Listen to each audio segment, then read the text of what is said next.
Buongiorno! Buongiorno Milano! ¿Cómo está? Bien? Bien. Grazie. Mi amici. Mi grande familia.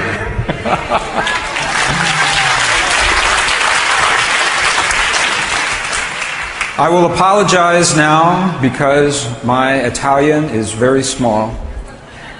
Next time I come back, my promise is that I will know more. So, good morning. I'd like to thank all of the people that have made today possible. This has been a program 3 years in the making to get here today. It feels very good to be here today. So I'd like to thank Ilkore, Silvano, Gwen, Maria Rosa, all of the people in the organization. I'd like to thank Marco Edzioni, my publisher. And I'd like to thank all of you for making this day possible. I do not know everyone in this audience. There are approximately 1,000 people in this room. If you're in this room today, I don't know you personally, but I know this about you. And I can say this with absolute certainty. If you're in this room, you are the person in your family, in your workplace, in your circle of friends. You are the person that other people have always thought is a little bit different. Is that true? Yeah. Not bad. Just different. Because you look at things differently. You have a different way of seeing the world. And we laugh at that sometimes. On the one hand. But I also know this. I know that when your family and the people in your workplace and your circle of friends, when their lives fall apart, when their marriage, their perfect marriage ends in a day, and when their career falls apart, and when their health fails, that you're the one that they come to. They come to you and they say, "What happened? What happened to my life?" Because you have the courage to see the world in a different way. You have the strength to live your life in a different way. And this is very, very important, and this is why we're here today. We're here today to do something very powerful, very important. Let me ask a question. How many people in this room believe that you have a power within your body that is not fully used? How many believe that? Okay, how many believe that the power is there first? Do you believe the power is there? Okay, my question, why don't you use it? Why aren't we using that power? There's a reason why.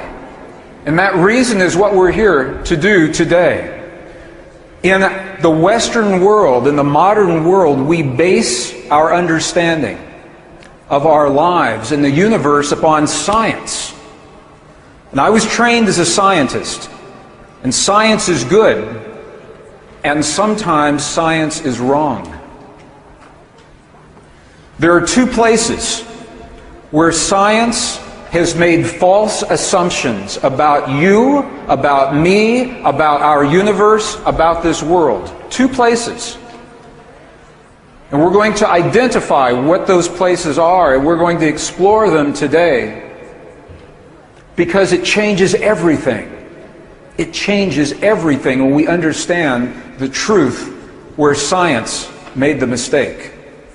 First of all, science tells us that the space in the emptiness of the universe is truly empty. And we know that that is not true. That the space between you and me, and the space between the stars, they say is empty. But that's not true. Nothing could be further from the truth. Because there's something in that space. And that something is what gives us the power to heal our bodies and to bring peace to our world and to change this world if we understand the language to speak to that stuff that is in the emptiness. But science tells us there's nothing there, number one.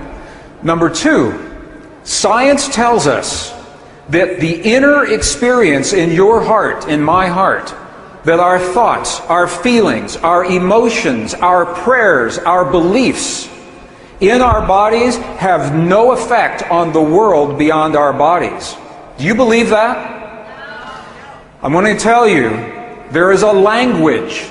There is a language that lives in every human that walks this earth. It's a language of no words. It's the language of human emotion. It's a language that was lost to Western traditions 1,700 years ago. But it's a language that has been remembered in ancient and indigenous traditions.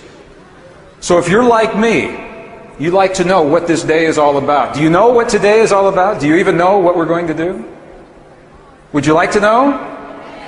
Okay, so this is what we're going to do. The bottom line, these are false assumptions. There is something in the emptiness. There is no empty space. It is alive. It is pulsing. It is living. It is intelligent. There is a field of energy that holds everything together, and you and I are part of that field. What we're going to do today, the bottom line, we're going to share the science that tells us, number one, that the field is there. Number two, we're going to discover that our bodies and our world are the materialization of that field. From the unreal to the real, from the invisible to the visible, from the probability of quantum possibilities to the reality of our physical world. And number three, we'll find that the language of human emotion, the language you already know. Everyone knows this language. We're going to learn how to use this language to speak to this field, the divine matrix, in a way that is meaningful and useful in our lives. How many feel now that something really big is happening in our world today? You think something really big? Does the world feel different to you? Does it feel different? It's bigger than Iraq, bigger than George Bush, bigger than who knows. Do you feel that? It is. In 2003, scientists published a report telling us that this is a time unlike any other time in the history of the earth or the history of humankind. What they say is this. They said there are 5 scenarios that are unfolding. 5 scenarios that are happening right now. And any one of those scenarios, if it goes to completion, could end our civilization, could end our world as we know it. If any one goes to completion, all 5 of them are happening right now. This is a time unlike any time in recorded human history. But the mystery is that no one knows how this time will end, because you and I are choosing that outcome right now. And we're doing it in ways that we're only beginning to understand through the new science that tells us that we are not victims of this world. You are not a victim of your world. You don't have to suffer and live in disease and grow old the way that we've believed that science tells us. We don't have to use war to solve our problems. And we're living a time when all of those things come together right now. And what gives you and me the power To participate is the fact, and it is a fact, that this field of energy exists and that every one of you is speaking to this field every day. The question is, do you know what you're saying to the field? Do you know what you're saying? How many in here are fans of the Sufi poet Rumi? Any Rumi fans? Rumi? Wow. Okay, Rumi. Rumi says, what strange beings we are. He says that sitting in hell, at the bottom of the dark, we are afraid of our own immortality. I think there's probably a lot of truth to what Rumi says, and it may go even deeper. It may go even deeper. What if we're not so afraid of our immortality? What if we are afraid of our power to heal the hell that we create in this world? What if we're afraid of the power within us to heal the suffering? If we had that kind of power, does it truly frighten us? Maybe on a subconscious level. Maybe that's what's happening.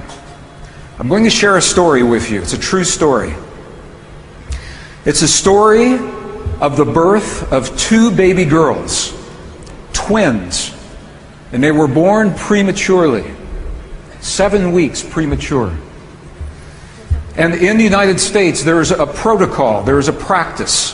Practice is good? Okay. There is a practice. I want to thank our translators in this room right here for helping us. Thank you so much.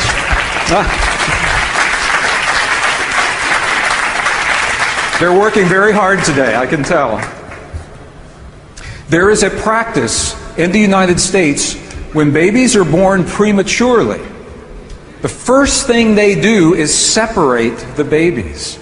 Now, can you imagine living in the womb of your mother for 6 or 7 or 8 months and living close to another being, your twin brother or your twin sister, and hearing the heartbeat of your mother every day and the heartbeat of your twin every day, and suddenly you're taken from that environment. And the first thing that happens is you're separated, and they put one twin, one premature baby in one incubator, and the second baby in a second incubator under the hot lights of the intensive care unit in the hospital.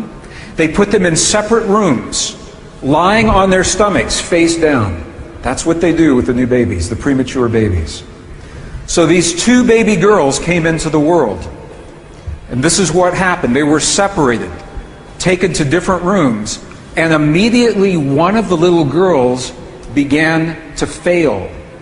Her vital signs began to drop. She was dying.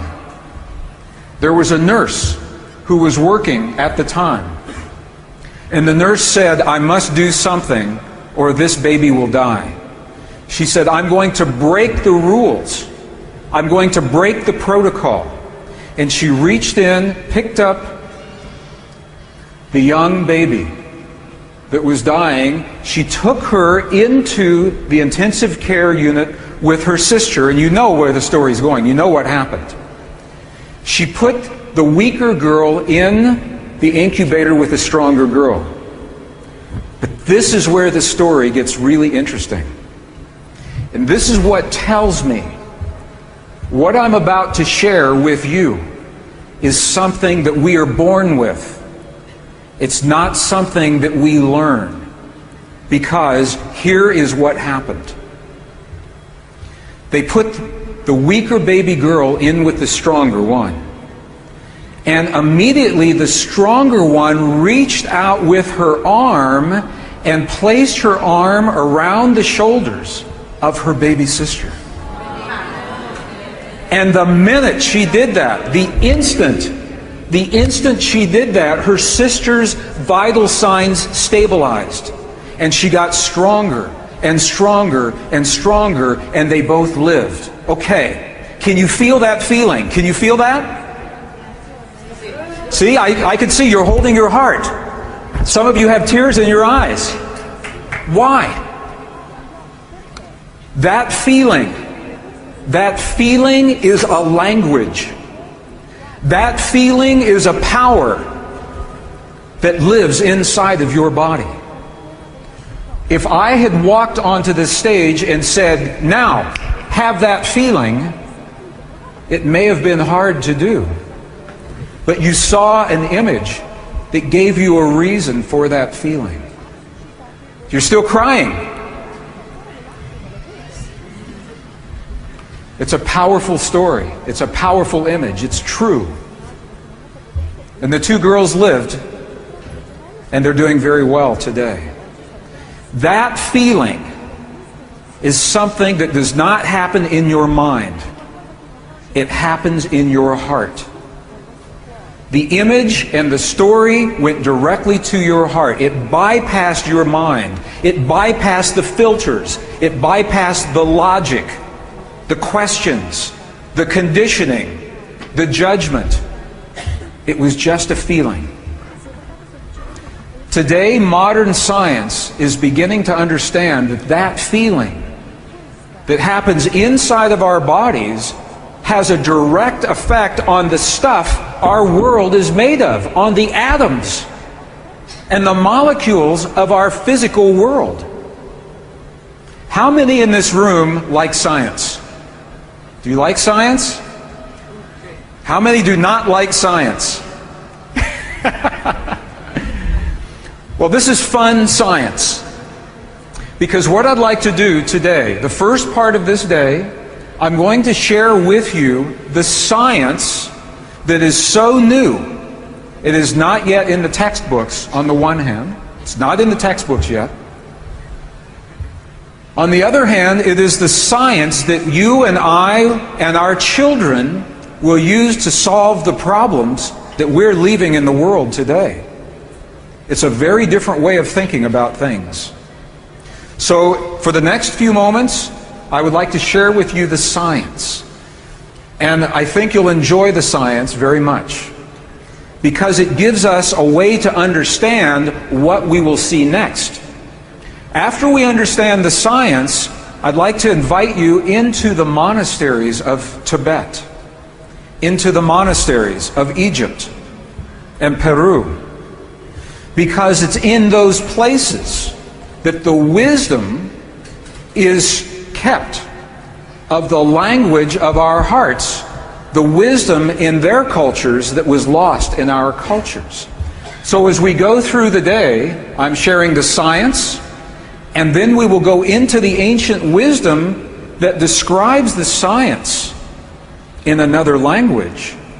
And then we will see miraculous video in here of that science applied to create healing inside the body of a living human.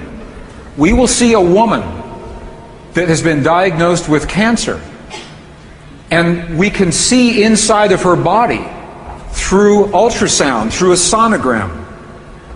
And we can watch this practice of human emotion, focused human emotion, heal that cancer in less than 3 minutes for one person. And then we'll see the same principle applied for peace in the Middle East during the Israeli-Lebanese war in the early 1980s, because it's the same principle. And then we'll have the opportunity in this room to learn the language that creates those miracles. Is that okay? Are you okay if we do that today? So, okay, good. Thank you.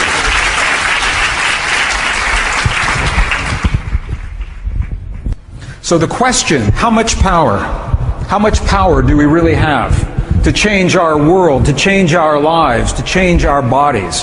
How much power do you believe that we really have? The question that we're really asking is, who are we? Who are we? And this is the great mystery and the controversy in the language of science. Are we simply observers, passive observers in this universe, watching the world go by, or are we powerful creators? As our most cherished religious and spiritual traditions have always said, Are we actually powerful creators that have forgotten how to use our power? Well, this is the great question that has been asked by scientists for 400 years. When I was in school in the 1970s, 1960s, I was taught that the universe began a long time ago and that we have come along relatively recently and that we are essentially powerless specks of dust in the universe. And after we are gone, the universe will never know that we were here. That's what I was taught when I was in school. Does that sound familiar to you? That's one way of thinking. There is another way of thinking that says something very different. It says the universe began a long time ago. We have come along relatively recently. However, we are powerful creators that are changing our world and changing the universe as we live our lives. And this is the controversy of the scientists. Albert Einstein believed the first idea. Albert Einstein said, we live in a world which exists independently of us humans, which stands before us like a great eternal riddle, at least partially accessible to our inspection and thinking. It's very complex.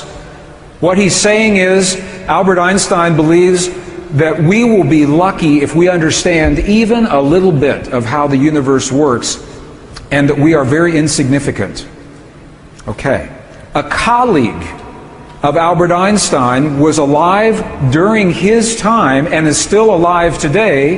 His name is Professor John Wheeler, Princeton University physicist. He's still with us today. John Wheeler says completely the opposite. They studied in the same time, they had the same information, the same books, the same data, and they had very different opinions. Look at what John Wheeler says. John Wheeler says we could not even imagine a universe that did not contain us, because he says it is the act of us observing the universe that makes the universe as it is. He said it is the act of us observing the world around us. He said that we're part of a universe that is not finished yet. John Wheeler says the universe is incomplete. He says that we are tiny specks, tiny patches of the universe looking at itself and building itself in what he calls a participatory universe. Participatory. I like that word. It means that we are not controlling the universe.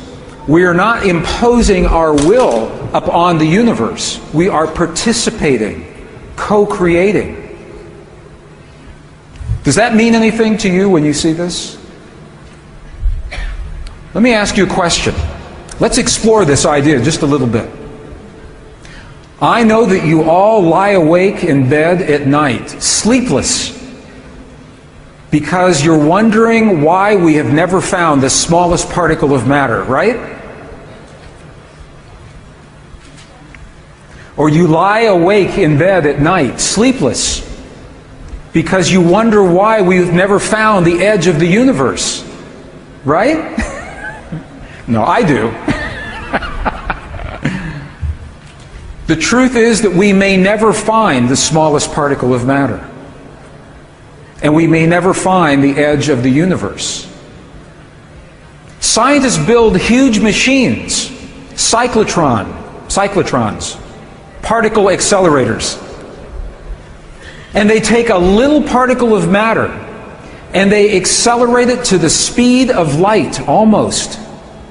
And they smash it into another particle so they can break it into many pieces, thinking that somewhere in there they will find the ultimate, smallest particle of matter. And they never find it. Do you know why? Because here's what happens. Every time they think they find the smallest particle, they look and there's something else there. Something else is there. The reason that we will probably never find the smallest particle. And the reasons that we will probably never find the edge of the universe is because of what John Wheeler says. He says the act of us searching, the act of the human heart and the human mind looking at the universe, expecting to see something, will always create something for us to see. The act of us looking with the expectation that something is there is an act of creation unto itself. Does that make sense to you? This is important. This is important to you. Think about this. I invite you to think about this.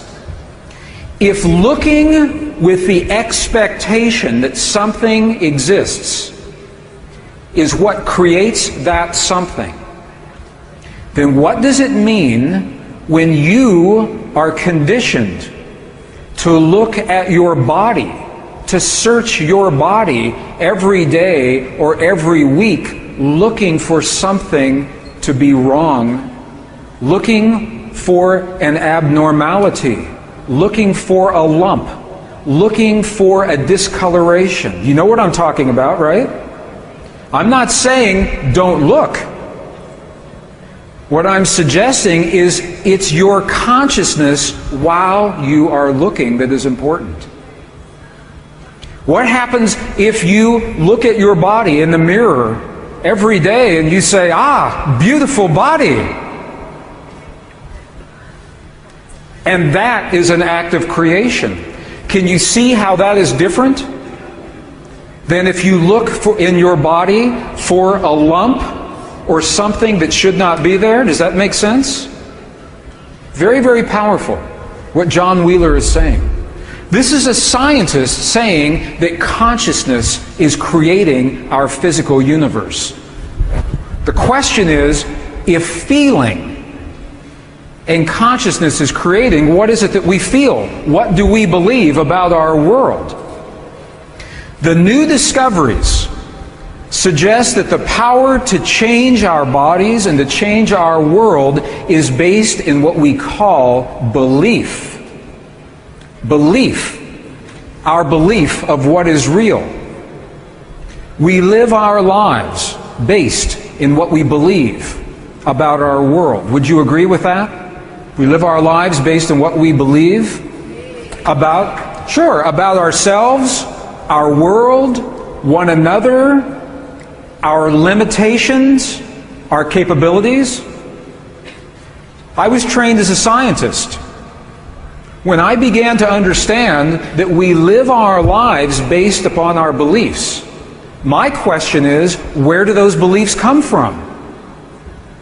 And what I found is that those beliefs come from what other people tell us. The beliefs come from what history tells us, what science tells us, what religion tells us, what our culture, what our family, our friends tell us. That's where our beliefs come from. Would you agree with that?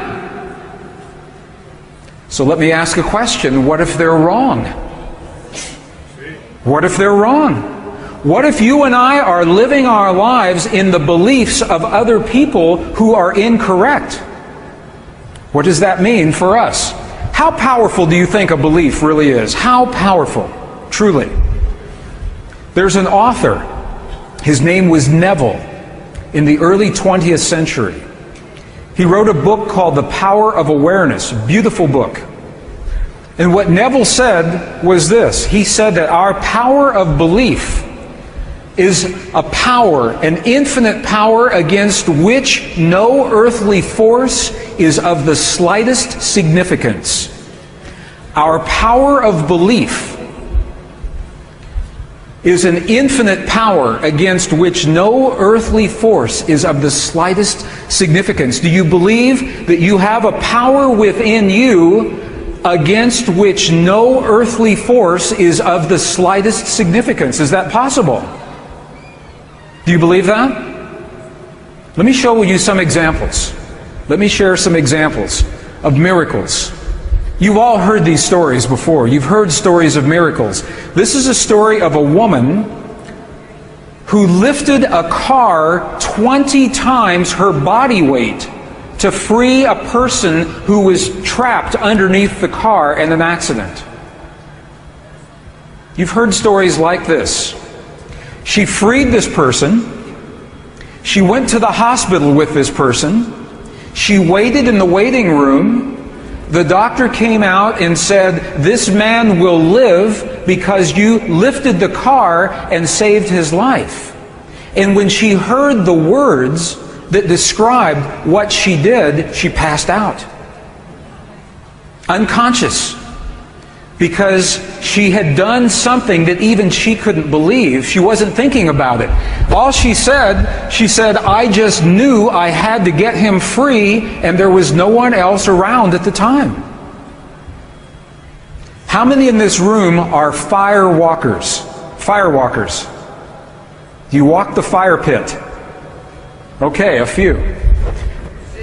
On June 15th, 2005, Amanda Dennison, Alberta, Canada, entered the book of world records for the longest fire walk. Look at this walk. She crossed this pit, 220 feet long. I don't know how many meters that is. Approximately? Okay, it's a big fire pit. Big pit. Averaging 1,700 degrees Fahrenheit. She crossed this uninjured. This is a picture of Amanda walking through the coals. This is a picture of Amanda after the walk. And the question, she has no injuries. The question is why? Why no injuries? It's because of her beliefs. The woman lifted the car 20 times her body weight because of her beliefs. Amanda walked through the fire because of her beliefs. These are examples we see every day of a power within us. But they're rare examples. What if they become everyday examples? Miracles of belief. We ask the question, who are we? What we know is that we're made of quantum energy. You all have heard that we are quantum energy, yes? Yes? Okay. For 70 years, scientists have been telling us that we are little particles of quantum energy. And now we believe them. But now scientists say those little quantum particles can do miraculous things, amazing things. But the scientists say those miracles have nothing to do with your life. For example, quantum particles, we know, can exist as a physical particle, like this. It's a quantum particle. That particle can exist invisible. The particle is still there. It has just changed its form. Quantum particles can exist in one place in a moment in time. Quantum particles can exist in two places or many places at the same time, and they are always connected. They are always connected with one another. So the particles are always connected. Quantum particles can communicate with themselves in the past and in the future. This is very interesting. Scientists can take a quantum particle and they know everything there is to know about this particle. They know its rotation, its plus, its minus, its charge in the present, now. Okay? They can take it into the future, and now this is the past, this is the future. Okay? You okay so far? All right, now they can change the particle now, and it changes what it had to be in the past to get to now. They can change the particle in the present, and it changes the particle in the past even though the past already happened. Very interesting. So the question is, we're made of those particles. So can we do what these particles can do? We're made of quantum particles. Are they showing us our limits, or are they showing us our possibility, our potential? What do you think? Are those quantum particles that we're made of showing us limitations or possibilities? I think so. I think so. And I think you'll see why in just a moment. Can we do everything that those particles can do? The answer is yes. But it's based on what we believe to be true. Not what we think in our minds. What we believe in our hearts. And that is a very subtle, very powerful difference. Not the mind, the heart. We're made of those particles. We are held together through a focus, a force. This is a clue. What is the force that holds our quantum particles together as our bodies? What is the force that begins with the letter C that holds all of the particles of your body together? What is that force called? Anyone? No, it starts with a C.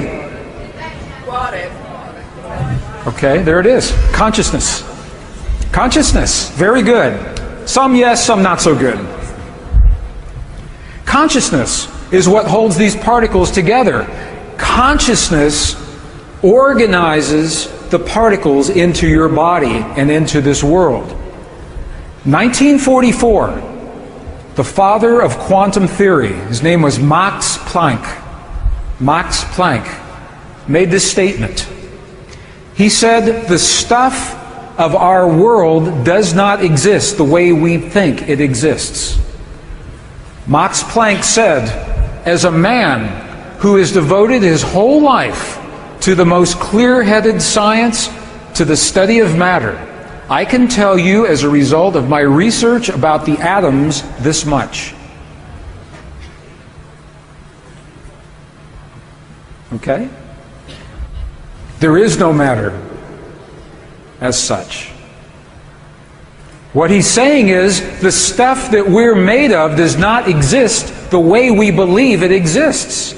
He goes on to say that what we think is matter originates and exists only by virtue of a force. He said there's a force out there that holds everything together in our bodies and in our world. He said we must assume behind this force the existence of a conscious mind, an intelligent mind. He said this mind is the matrix of all matter. This mind is the matrix of all matter. If you saw the movie The Matrix, this is where the movie was based from. This information. The father of quantum theory, Max Planck, said that there is an energy, a field of energy that holds everything together, that this is not solid and we are not solid. Belief is the code that takes that field of energy, possibilities, and translates that field into the reality of this world. Belief is the code that translates possibilities into the reality of this world. Here's what scientists say to us about the way this world works. Scientists are telling us now that in this field, all possibilities already exist in the quantum energy, in the soup of quantum possibility. All possibilities already exist. In the quantum possibilities, you are already healed. Peace has already happened. Joy is already everywhere. All of the greatest suffering, all of the greatest peace already exists in the quantum possibilities. And here's what they say happens with you and me. That with our mind, we reach in to those possibilities. We imagine our healing. We imagine the peace. We imagine our perfect relationship. We imagine the abundance in our lives with our mind. And that's how we lock that possibility into place. And with our heart, we give that possibility life. We breathe life into the image of our mind through the feeling in our heart and make it real in our world. Now, I'm going to share with you the science of how this happens. We have to understand what a belief is. We talk about belief. What is a belief? Belief is the marriage. It is a union of thought and emotion. Thought and emotion. And now we have to define thought and emotion. This is an image from an ancient Sanskrit text. It shows the energy centers of the body, the chakras. I know you all are familiar with chakras.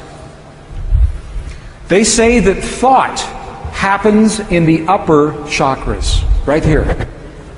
This is thought. This is where we imagine the quantum possibility. The emotion happens in the creative center, in the lower chakras. This is emotion. And they say our emotions are only two: love and fear. Love and the opposite of love. So when we think a thought in our mind, we fuel that thought. We give our thought life through the love or the fear that we place into the thought. And when we do that, we create a feeling. And now we have a definition for feeling. Feeling is the union, the marriage of emotion and thought. What we think of a possibility and our love or our fear of that thought. Does that make sense? Is that good? This is important because we're going to use this. Does this make sense? Okay? What is the one energy center in the body that does not have the circle? What is the one center that we have not talked about here? Precisely, the heart. Feeling happens in our heart. Feeling doesn't happen in the mind. Feeling doesn't happen in the lower, well, a little bit, but not much in the lower centers. Feeling happens in our heart. Feeling and belief are connected. Feeling and belief. So in our hearts, we have hate, sadness, joy, compassion. These are feelings. These are not emotions. To have hate, sadness, joy, compassion, we must have a thought, and then the love or the fear for that thought that creates these feelings. So now we have a definition of feeling. Feeling is the union of thought and emotion. You're going to see this in a 2,000-year-old text this afternoon. Exactly the same thing. So our belief translates the quantum possibilities that we imagine into the physical reality of our world. And I want to show you how. I want to show you how that happens. I don't want you just to believe me, to take my word. I want to show you the proof so your mind can see the proof. Belief is what translates those possibilities into the atoms of our world. The quantum possibility exists as waves only. But this world is made of atoms. So I think you're going to like what you're going to see. Do you remember a long time ago, when I was in school, and maybe when you were in school, we were told that the atom looks like this. Looks like a little solar system. Long time ago, remember? And we were taught that the atom is made of things. A thing in the center and things that orbit, things that circulate. Okay? That's not what scientists believe today. Now the atom, they believe, looks like this. It looks like energy. The atom no longer looks like things. It looks like waves of energy rather than particles of things. Now this is very important. You're going to see why. I think you will like what you're going to see in just a moment. So just work with me. So the quantum atom is made of waves of energy rather than particles of things. And this is very important. This is very important. If you want to change an atom, you have to change the energy that the atom lives in.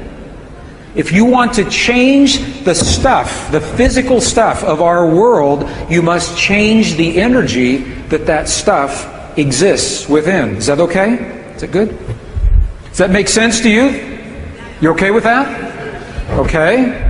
We're going slowly because something big is about to happen here. Einstein said this very well. Einstein actually said the field that connects everything together is what he called the governing agency of the particle. Einstein said the field is what determines how the atom behaves. It's in the field. The sole governing agency is what Albert Einstein said. So the field that we're talking about, the field is made of electrical energy. It's made of magnetic energy, two energies. The field that holds everything together. This is out of a traditional text, a traditional physics text. Look at what this says. This says if you change the electric field, that you will change the way the atom behaves, and there's actually a name for this. It is called the Stark effect. So if you change the electrical field, the Stark effect, you change the atom, or if you change the magnetic field, it's called the Zeeman effect, you change the atom. So all this is saying is that science knows today, if you change the electrical field or you change the magnetic field, you change the atom. Okay, that's good? Okay, watch what happens. What organ in your body produces the strongest electrical field in your body? Guess. The brain. Okay? See, I told you would like this. Okay, our world is made of electrical and magnetic energy. The atom. And the science says if you change the electrical field or you change the magnetic field, you change that atom. Okay, there is one organ in your body that produces the strongest electrical field and the strongest magnetic field in your body. Here's a clue. I'll give you a clue. Right there. Your heart. And it's where you have the feeling. The feeling that you had when you saw the baby girls. That feeling that we call a feeling is actually creating waves of electrical and magnetic energy in your heart that changes your body and changes your world. But you don't have to know that because you simply had a feeling. And this is what the ancient understood and what they left in their temples and their texts, in the monasteries, in the language of their time. They understood this. Our heart, look at this. The human heart produces the strongest electrical and magnetic fields in the body. Some people said the brain. The brain does produce these fields, but look. The heart's electrical field is 100 times stronger than the brain. 100 times stronger than the brain.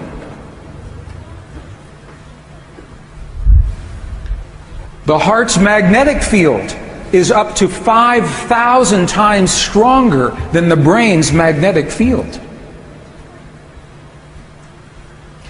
And the references, the technical references, I won't read them here. They're on the website, my website, if you would like the technical references.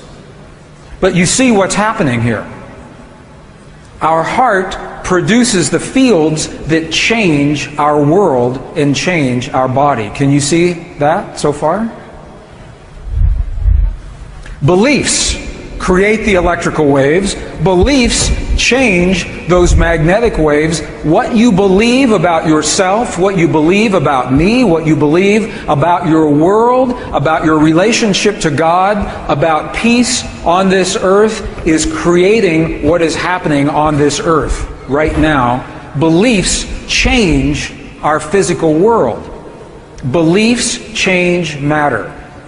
Now I have to stop and ask the question, does this make sense so far? Does it make sense in the back of the room? It's good? Okay. I'm going to come visit you later this afternoon.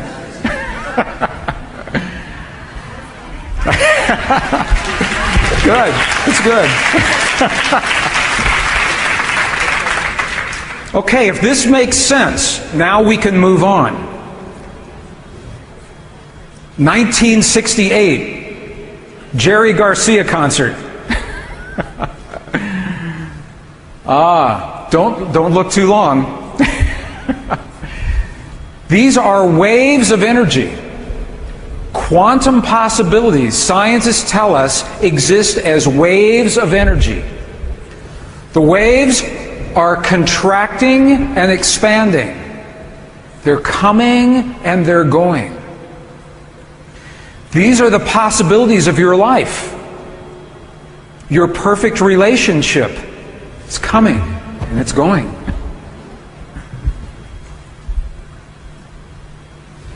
Your abundance, your perfect job, it's coming and it's going. Because the waves are always in motion. Okay, let me ask you a question. What would happen if the wave was not coming and was not going? If it was in one place, what would we call that wave? If it's not coming and it's not going?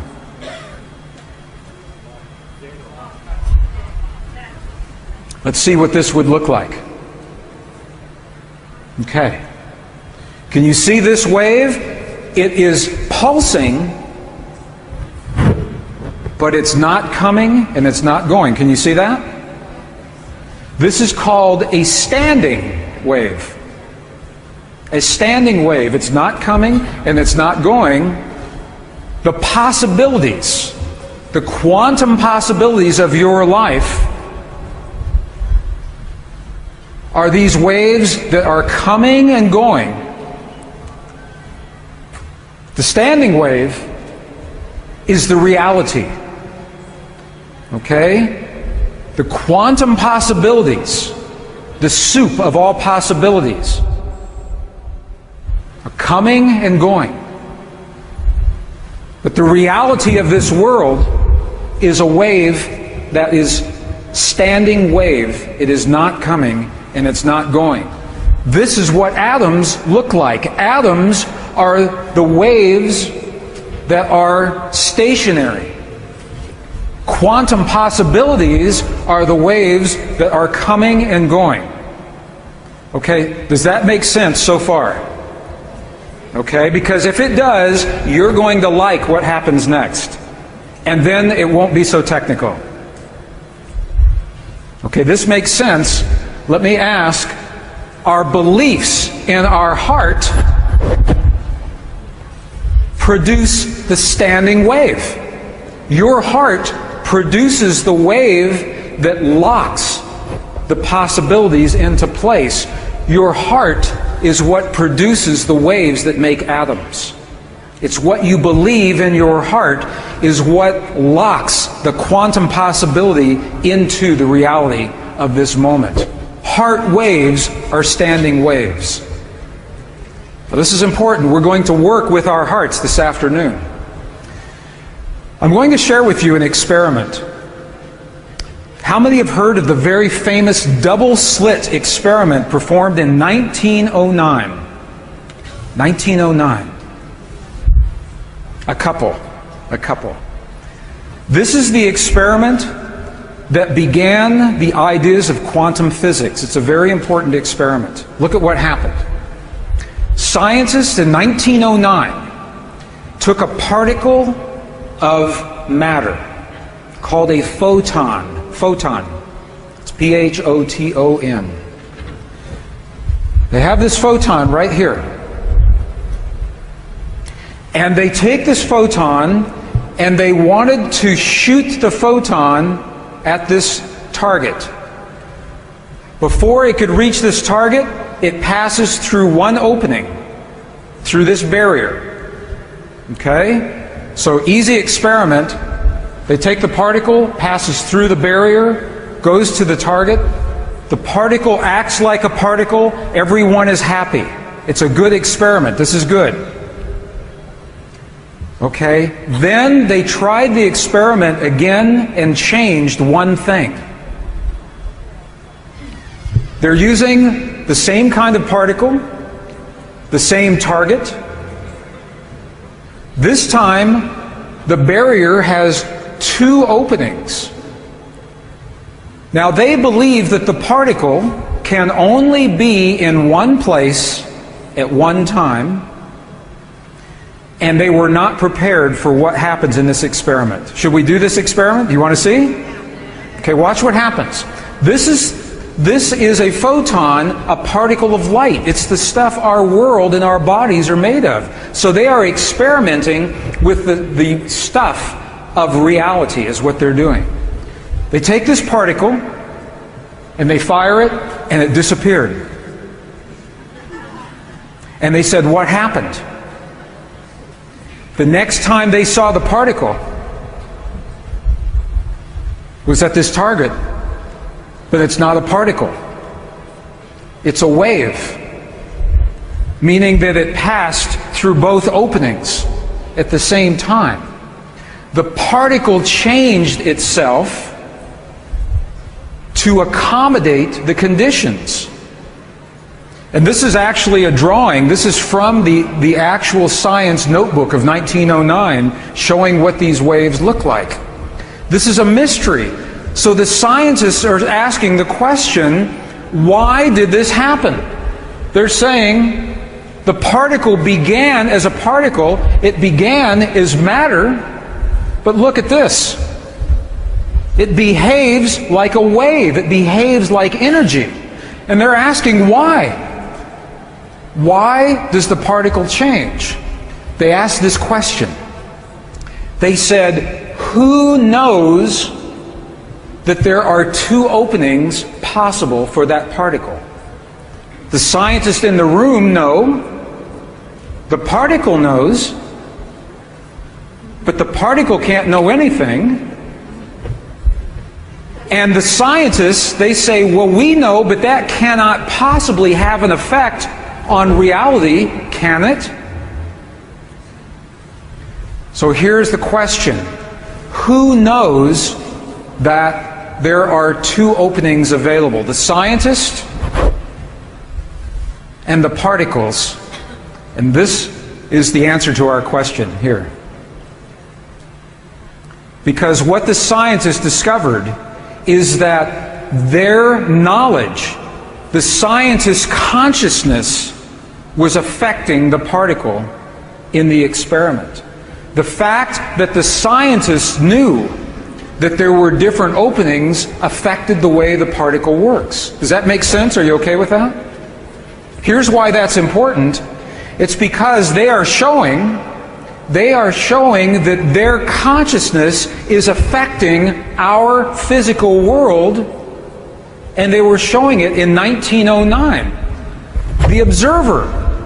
The observer changed the particles of our world. The observer changed the particles. John Wheeler, Princeton University, made this statement. He said, we had this old idea that there is a universe out there, And that here is man, the observer, safely protected from the universe by a 6-inch slab of plate glass, as he calls it. This is John Wheeler saying this. He says,